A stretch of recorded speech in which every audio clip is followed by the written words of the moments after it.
Do you struggle with manifesting your amazing partner? Do you think sometimes maybe you're doing something wrong? Maybe you feel a little lost? Maybe all of that manifesting energy is not giving you what you want? Well, what if there was something you need to tweak and everything would change for you? Well, today's guest is going to talk about the difference between intentional manifesting and just wishful thinking and how to pull it all together. She even has this love magnet list, and she even manifested her own love actually twice with this list, and she's going to share how you can do it too. So I have the most amazing guest today. Her name is Traci Griffin. Let me tell you a little bit about her. With over 30 years immersed in quantum physics, mindfulness, and energetic transformation, Traci Griffin is the founder of Achieve Greatness Daily and creator of the Thrive Mindfulness Method. She empowers midlife women just like you to replace self-doubt with clarity through daily intention, visualization, and gratitude. And as I shared, Traci's personal love magnet lists have helped her attract intentional love twice in her life. Intentional love, interesting, right? So what is that? So let's welcome Traci. Thank you for being here.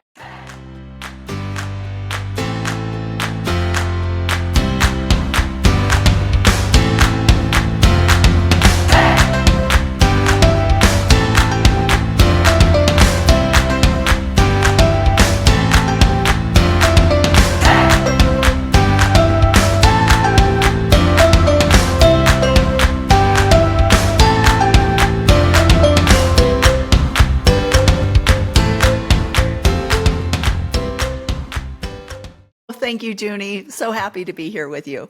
Yay! I love when there are very practical tools to help people get so clear about what they want and see results. And you've done it, I've done it, and I can't wait to hear some of the wonderful tools that you have used and have shared with your clients. So I would love to just dive in with, how does quantum intention work when it comes to calling in love? Thank you. That's such a great question. So quantum intention is different than regular visualization in the fact that it really gets that feeling and that emotion. Instead of just looking at a vision board or what we want or thinking about what we want, when we do that, we often think of lack, like I don't have this. And so our feelings are more about I want, or I don't have. And with quantum intention, it's really about not only deciding what you want in your life, but how does it feel? And getting into all of the emotions and really living in that in the present moment. Because when we do that, then we collapse time. I get it. I study Dr. Joe's work. Are you familiar with Dr. Joe? Oh, all the time. Yeah, so for those of you who don't know, Dr. Joe Dispenza, he talks all about this. I mean, he may not be focusing on magnetizing your love, but he is talking about magnetizing what you want. And he shares so much about collapsing time. And when you're feeling it and having it, even if you don't have it yet, it pulls it closer. And I love that because, frankly, I've been doing Dr. Joe's work for a while now, and I magnetized my amazing partner. And it's just so interesting how that lack, or that mentality of lack, that feeling of lack, that wanting, which gives us that experience of I don't have it, therefore I want it, actually impacts how it actually goes. And it's just such a mind F. I can't say the real word here because we're on radio, but it's such a mind F. And it's like, so what do you do? I mean, I know you have this love magnet list, and you've actually used it for calling in some pretty darn great love. So I did. what are these lists, and how do you use them? Come on, tell us. So the first time I did it was accidental, in all honesty. It was just, I'm a big journaler. And so I would always journal. And when I was dating in my early 20s, I wrote a list of exactly what I wanted in love. And when I was fast forward a couple decades later when I was actually going through a divorce and looking at my past journals, I ran across that list. And what I realized is that my first husband was exactly everything that was on my list. And I was shocked. And what I realized from that was number one, it worked. Yeah. But number two, I needed a better list. Yes, yes. Oh my God. Because that's what happens so often. Is people go, "Oh, I'm being too picky. My standards are too high," and they just kind of have a half-assed list, and it's like, sister, we need to work on your list. Yes. And what was important in my 20s was obviously not as important in my mid 40s. Yes, definitely. And so when I was really looking at that list of, what I wanted in my mid 40s, it was more about character and values and so much of that. So I put that all on in a list and I was determined that I would find this. Now, I'm in my mid 40s. Had moved to a new area, so I didn't know anybody. Hard. And I was traveling a lot. And all of my girlfriends were like, this is horrible being single in when you're older, it's so tough and dating's hard and I don't like this and I don't like that. And I said, that's not for me. Good. What Don't buy into that. It's so true. And everyone's like, "Oh, it's so hard. It's so terrible." And I'm like, "Well, that's a story. And how is that going to work for you?" Not very well. So I did it completely different. I made a new list. I was living on the beach, someplace where it brought me amazing peace. And I started treating myself with love first. Like that was one of the big things that I had to learn to do because if I wanted love elsewhere, then I needed to treat myself the way I wanted to be loved. But then the other thing that I did was I wanted to make dating fun. And dating was going to be fun. And I was going to have a blast. In fact, Yes. there were times where I went on multiple dates in one day. And I think I had 5 dates. The max was 5 dates in 1 week that I did. And it was so much fun. Oh Now my God. you learn what not to do. I very quickly learned dinner dates were probably not my thing. And I really liked that coffee date because I could really understand whether or not there was a connection right away. But I had my list. And every day after a date, I would go back to my list and I'm kind of analytical. So I would actually give them a grade. You know what? It's a great strategy because you're actually so clear about I call it my blueprint. It's like you've got your blueprint of what will be extraordinary for you and what you are not willing to let go of. It's like, okay, here's the blueprint. And now you went to Home Depot to get the plywood and the nails, and you come home and you go, oh, that's not going to work for my blueprint. That house is going to fall down. So I love that you actually had this and then went home and actually gave it a grade. Oh my I God, did. that's hysterical. I love it. And people who knew me knew that I was doing this. So when I did finally meet my current husband, my current love, Mm, and introduced him to close friends and family, I had a dear friend in his, I called him Grandpa Jack because he was like a grandfather to my daughter. mm. And he met my husband, or we weren't married at the time, we were dating. And when he met him though, when he left, I'll never forget, he's getting ready to drive away. He calls me over to his car window and he said, he's an A plus plus. Oh, so he knew your list thing He with the knew with the grades. everybody knew my list. Even the guys was dating knew my Oh my list. God. The next day, the phone call. What's my score? What's my Yeah. score? Sorry, you're a B. Do I get to go to the next grade? Sorry, you're being held back.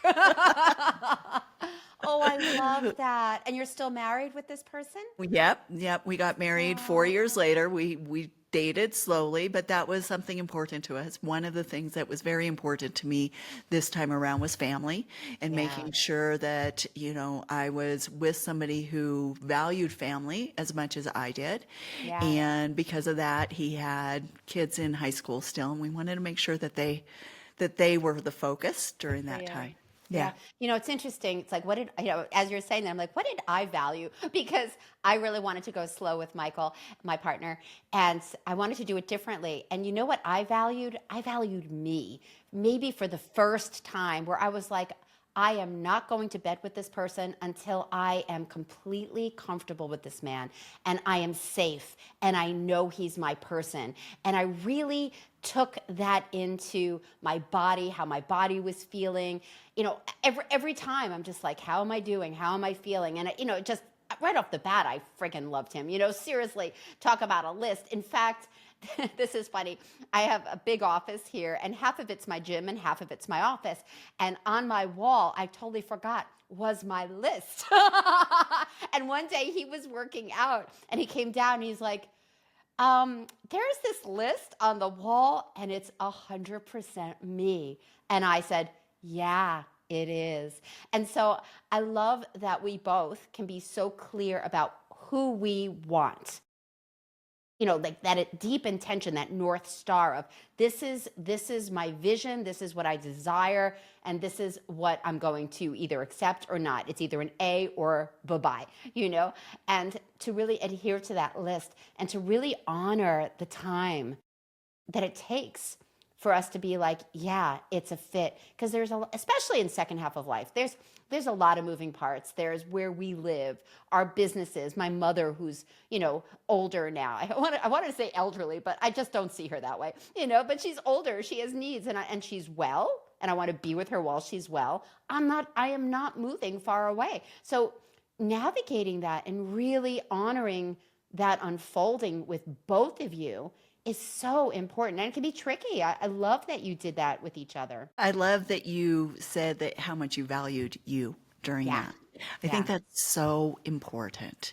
And it really tells us we have to love ourselves first Yeah. and know that it's going to happen, right? That's the other part of it. You have to know with all of your heart that you're going to find what you're looking for. Not, oh, maybe, or there's not enough fish in the sea, or, Mm-hmm. everybody's taken. You can't be that. You have to really know that you will Yeah. find it. And it's okay to have some frogs in between. That's finding the right person. Yeah, yeah, I call that dating research. It's like, yep, here's a frog. Thank you very much. Back into the pond, And yeah, I really did value me. And that's why my work actually shifted from blueprint, manifesting, all of that stuff, versus become your own soulmate. Become your own soulmate. How do you take deep care of yourself? How do you honor what's most important to you? Because if you're not doing that, then how is that going to be reflected in a relationship? So I love that you pulled that out, because to me, it's all about loving our life so fully. Whether they're here now or 6 months from now or 6 years from now, do we really want to wait to feel great and to really be so clear about, yeah, this works for me or it doesn't work for me? So there's a lot of women out there that have a lot of stories. This is hard. Will there be anybody? Oh, I hope this happens for me. I hope I find somebody. I hope I find that what's it called? The something needle in the haystack. So how can you support this woman who is in that realm of wishful thinking, in this place of I don't have it yet, to actually intentionally manifesting what they want? Like, what might be a practical first step for that? What I would say to her is there have been times in your life where you have known it. Mm, And to focus on that, find those times where you've felt that love, where even if it is like we've been talking about, that giving that love to yourself. I started going on dates with myself. I mean, I dated others yes, too, but yes, I went yes. on dates with myself. I bring myself flowers to this day. So I started this back in 2014. I started bringing myself flowers every week. Guess what my husband does now? He brings me flowers every week. Guess who's jealous? All of my friends. Yeah, yeah. Aw. Yeah, he got that from me because he saw how important, because I was already doing it for myself. Yeah. Yeah. My guy knows how much I love flowers, and he doesn't bring me every week, which is totally fine. But he does bring them to me sometimes, and it's not an anniversary, and it's not a birthday, and it's not Valentine's Day. It's just because he's thinking of me, and he knows this brings me joy. In fact, there was this one time when I bought flowers for myself, and he was like, "Oh man, I dropped the ball." And, she had to buy them for herself. I mean, it's all good. But it's wonderful when, again, we've done that dating research with ourselves. What brings us the most joy? Because then we can let other people show up in that way as well. And also, we don't have to wait for others to give what we want, and have those expectations, because as soon as we have expectations, we're dead in the water. Dead in the water. We could do a lot on that. What would you like to do about that? Expectations are, you really do have, even though the list really, it has a lot of expectations, right? But you have to let go of that as well. Yes, I expect everything on the list, but if I'm giving all of that to myself, then it takes the pressure off of having to have somebody else do it. If I expect the relationship to go a certain way, then you're putting too much pressure on it. And what I try to do is, and you're not living in the moment either. So living in the moment, I think, is really important. So quantum visualization has so much dichotomy, right? As far as, we do it this way. We're not supposed to have expectations, but we have the expectations. And it's a matter of that balance and just knowing in the heart, treating yourself really well, but not putting the expectations on the relationship. Instead, believe that it's going to be the best relationship that it's going to be. Whatever that is going to be, expect the best and live in the moment. Yeah, I want to unpack this a little bit, because there's a lot there, and I think it's really important.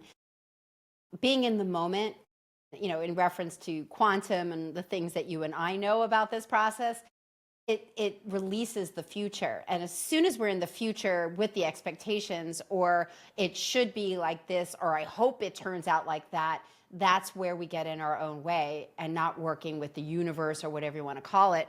And so to be able to be present with what is, I think, is so important. And the other thing is, if we're not able to be in this present moment and we have the expectations, then how is that energetically going to show up when it comes to your partner? And one of the things I know about men, especially in the second half of life, they've been through relationships, they've had their challenges. The biggest thing men want is to be accepted for who they are, and to be respected for who they are. And if we have expectations of them being something that they're not, that's going to impact how we are. So, it's interesting, because I actually, I'm not sure if we're on the same page with this, so let's kind of play with this a little bit. When I look at that list, I look at it as like a values list. Like, what is most important for me to have? Like, I want somebody who's adventurous. I want somebody who's willing to hop on a plane and have an adventure with me. They don't have to always come with me, but it's really important to have somebody who wants to be outside of the house and not be a couch potato.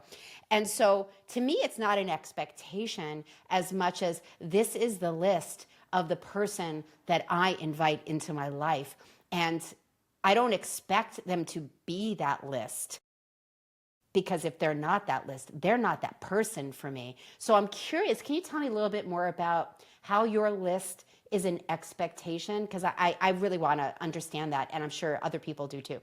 Yeah. So I agree with you. It is more of a values list. And the way I used it is I became that person for myself Yes. first. Great. And that really allowed me to release the expectations on a relationship. Nice. Nice. The thing that I see with a lot of women is they'll do the list and then they expect so much of it. Okay. And then they're also creating a story. So he didn't call you right away back, and there's this story and these expectations of what he should have been doing, Yeah. instead of just saying, he didn't call me back. Like there must be Right. a reason. Yeah. And I'm going to wait. I'm not going to create my story, my expectations on this. Instead, I'll wait till he calls me back and then I'm sure I'll figure it out. Nice. Yeah, exactly. And again, I heard you drop the word should. As soon as anybody puts a should in there, again, dead in the water, because then it's a setup. And to stay in that curiosity, that space of not knowing what's going on, and to be able to enter into that relationship or that conversation without the story. So to say, you didn't call me back today. I thought you were going to call me at 2 o'clock. What happened? And to not have a judgment around it, but to be really curious and then deal with whatever comes, because maybe he's like, well, I was so busy. I had no time for, that blah, blah, blah, blah. Well, then there's another conversation to be had, but to be in that not knowing and curious place instead of the expectation. Because, I think that's one of the biggest things people really struggle with is that their wants and their expectations of people giving a certain level before it even unfolds, to be able to see the person as they are and learn who they are. And like you said, and I love this, learn how to give all of those things to yourself, because like the flowers, when somebody really matches you, they want to show up for you. Men love to show up for their women. Men just want to give to their women because they want them to be happy. And the nightmare for men is feeling like they disappointed their woman. So I'm loving this. Yeah, I'm glad we chatted about that, because it's just a shift of how we look at things. And again, being present, like you said, in the present moment versus projecting all these stories and thoughts and judgments before you even have the conversation. Anything else you wanted to share on that? I think we hit that pretty good. Okay. I'd like to move on to your daily mindset rituals, because I know you have some that really support self-worth and energize people to really have these healthy partnerships. Can you share a little bit about that? Yes, I think it's really important for us all to, like we've been talking about, love ourselves. And the way that I make sure that my day is going to go smoothly and I'm going to show up where I need to and show up for my partner the way I need to is really by taking care of myself and showing myself that love. So I do it in the mornings. And the very first thing I do, you're going to love this, is before I even get out of bed, I listen to one of Dr. Joe's meditations. Which So one? Which one? Which one do you listen to? I'll have to send it to you. There's so many, right? So My whole phone is filled with them. yes. So I listened to one of his or one of mine, but I do have to say I like listening to his just Yeah. because I like listening to That's somebody such a else's great way to voice. start the day. Oh my God. Beautiful. Yes. So I do that. And then, of course, I need to have my coffee. These days, unfortunately, it's decaf coffee, but it's still coffee. I know I And miss my caffeine. I can't do it anymore. Yeah. But I'll grab my coffee. I'll go over to my window seat. The dog will usually come over and visit with me once I'm on my window seat, but that's where I get a journal. So I'll journal. I'll really work on my intention statement for the day. That's really important for me because once I have my intention for the day, then it keeps me focused. And I actually will put it on a background and put it on my phone so I can see it whenever my phone's off. I'm able to see that. Nice. I And like that. Wait, yeah. wait, wait, wait. I want to capture that. How do you put it on your phone so that you actually see that? Because I like that. So it's really easy with iPhones anyway. I'm not sure with I'm the an other. iPhone person. Bring it Okay. on. Okay. So when you're looking at your picture, there's more or something down at the bottom, it'll say, "Do you want to set it as a wallpaper?" Okay. So I'll take a snapshot and send it to you because I it's love it. No, I really already easy. see it. That's Yeah. amazing. And Done. so I'll just Great. change the wallpaper. I actually use ChatGPT to create the wallpaper. So I'll actually, what I do is I have a special custom GPT and I upload my journal to it.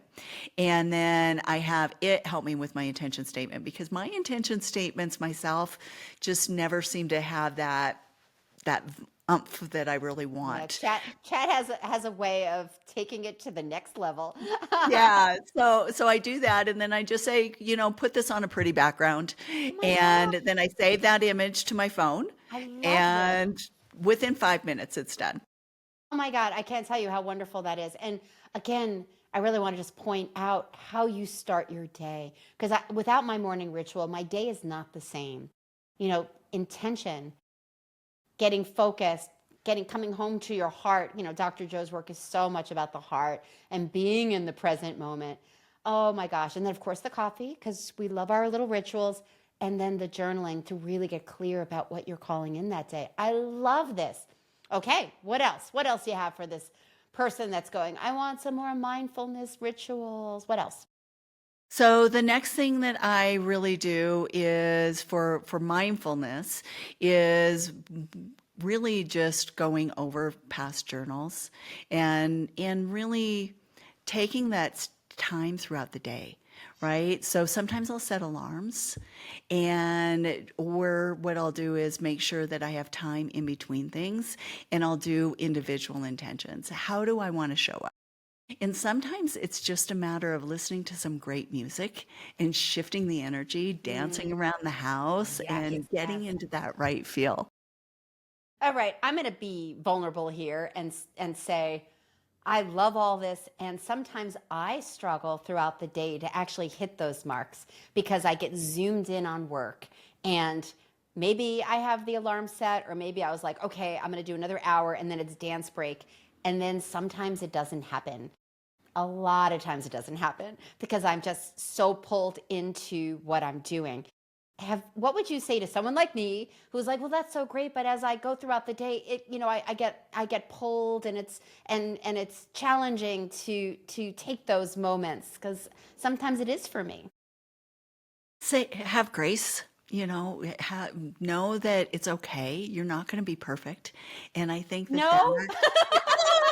we Oh, come love on. that. So, and just start over every day. Sometimes what I'll Yeah. do is I will talk to a friend because I do the same thing. So I have a great friend, and if I'm really struggling, she will be my pop in. So I can easily turn off an alarm, but I cannot as easily avoid her phone call, right? Yeah. Yeah.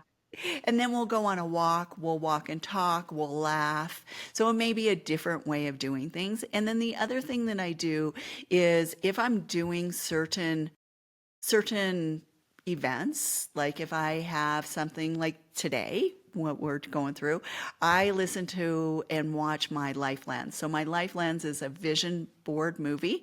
So it's just basically your vision board on like a PowerPoint with some great music to it. And I'll listen to that and I have a vibrating platform. They're both about 10 minutes and I'll vibrate and I'll Yeah, listen I to have my one of those music. too. Yeah, those are great. Oh my God, I'm really getting into it. Yeah. So make a routine around something else. And sometimes we have a hard time living up to the routines we set to finish something Yeah. because there's always more. We want to do more. But instead, if the routine is about how we begin the next step, so it's not how you finished it, but it's how you begin the next thing, then that works. That's great. And I too have a friend. We call each other accountability buddies when it comes to exercise. We check in every day with what we did. So there's going to be a time when I have to say, what did I do and what didn't I do? And of course, progress, not perfection, for sure, because we are juggling a lot and there is a lot of life. And I know for me, I've come so far with my discipline and all the things that are structured in my life, and it's a new muscle. What 5 years, 10 years of a new muscle of meditating every day, of exercising of some sort every day. That's a new muscle for me. And to, as you said, have grace that it is a new muscle. And it's really friggin' easy to have that muscle get weak. Like when I was traveling for 18 days, as you know, and I was walking a lot, so I was exercising a lot. But the meditations kind of fell to the wayside because of the schedule of the tour bus. I have a lot of excuses.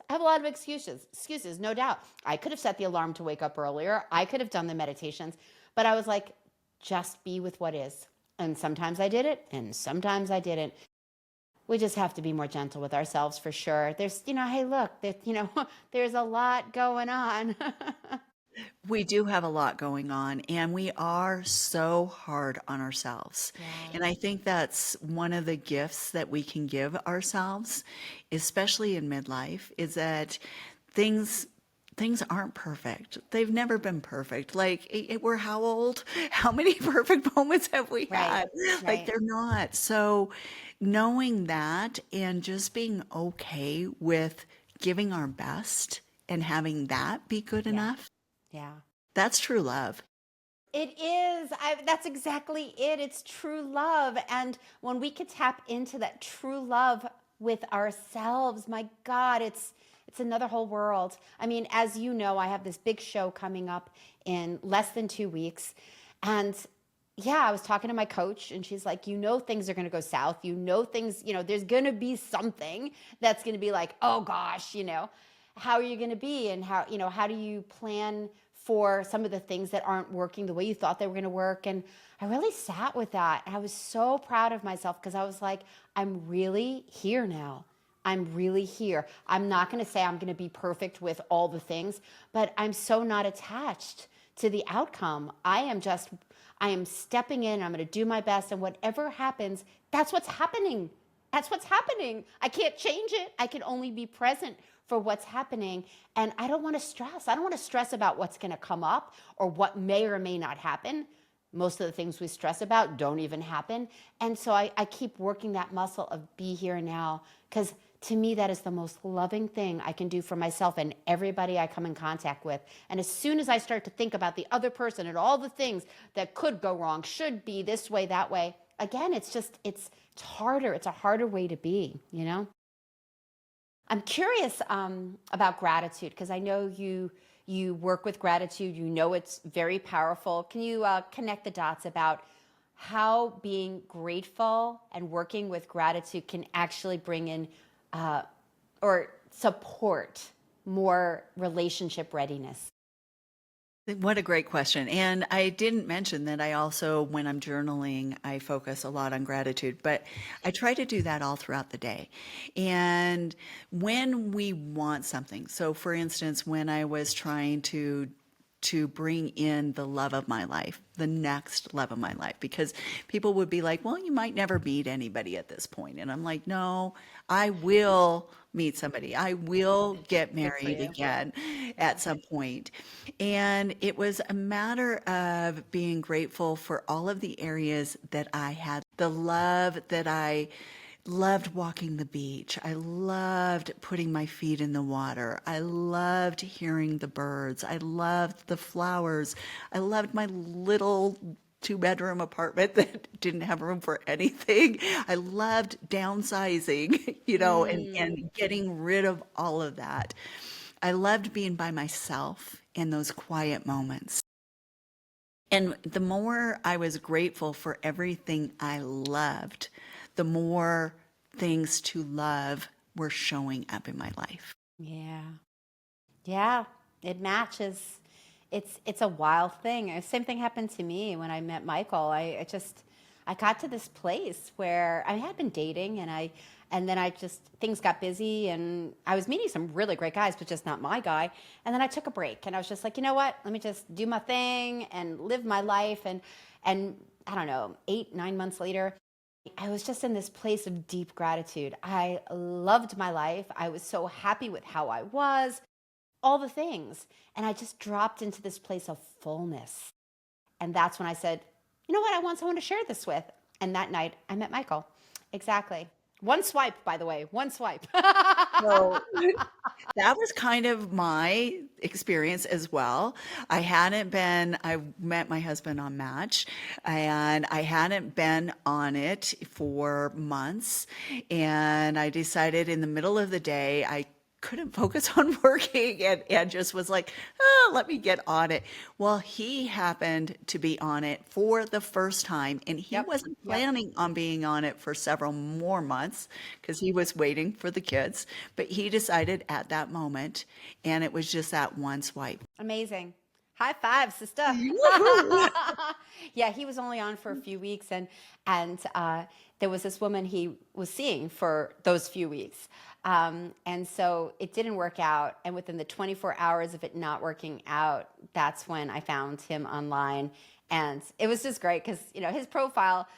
Talk about blueprint and intention, guys. It's like I went in with such strong intention, not like with edge or will I meet somebody or I want somebody. I was full. I didn't need anything. I was leaning into I am calling in my person, and is he here right now? Let's see. And I just remember saying I am not going to swipe unless I'm 100% sure that in his profile this is somebody who will match my list. At least something on his profile had to give me a clue that he's from my world. And then I obviously saw something he wrote, and I'm like, okay, I will swipe on him. And then the next day was, oh my God, I can't believe we have all this in common. I can't wait to talk to you. And he was like, I know, I'm into Dr. Joe too, and blah, blah, blah, blah, and non-duality, and this and that. So yeah, deep intention and coming to it with a fullness and love for ourselves. You and I are very lucky. And how wonderful that we're having this conversation, because for everybody that's listening and watching, you too can do this. You too can live this. And it is about living this. So one last question. I'm just curious, what would be like one thing somebody can do right now that can call in or bring forth their love, something that they can just start when it comes to manifesting their intentional love. So what I would say is just take a few moments, maybe journal what that perfect ending is. Not necessarily ending, but that perfect, like when you have it, when it's there, what does it feel like? What does it look like? What are the sounds? What do you smell? And really get into that feeling as long as possible, but at least a minute. But if you can live there, this is a great time to daydream. Just live there and have it be as beautiful and as wonderful and as loving as you really would want it to be, and really live there. And then just be grateful for that and know that it is going to happen. We may not know when. Don't put a time frame on it. Just know that it'll happen. And the more you feel it, the more you live that, the quicker it'll happen too. It's so great, so great. And I just invite everybody, when you do this, you know, this might be challenging in some way for you. Maybe you've never done this before, and maybe it's a little, acting as if. Use your imagination. Maybe you really haven't had a moment in your relationship life where there was deep joy. So maybe look at some of the people you admire. Just play with it, and use your imagination like you were a little kid. Just lean in, because it might be foreign to you.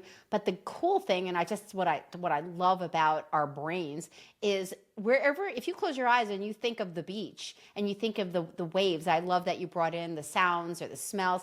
Like if you could really imagine to the best of your ability that you are somewhere, your brain actually thinks you are, so your brain goes for the ride. So do a little make believe, just like you were a little kid, and really drop in with that. I think that's a great first step.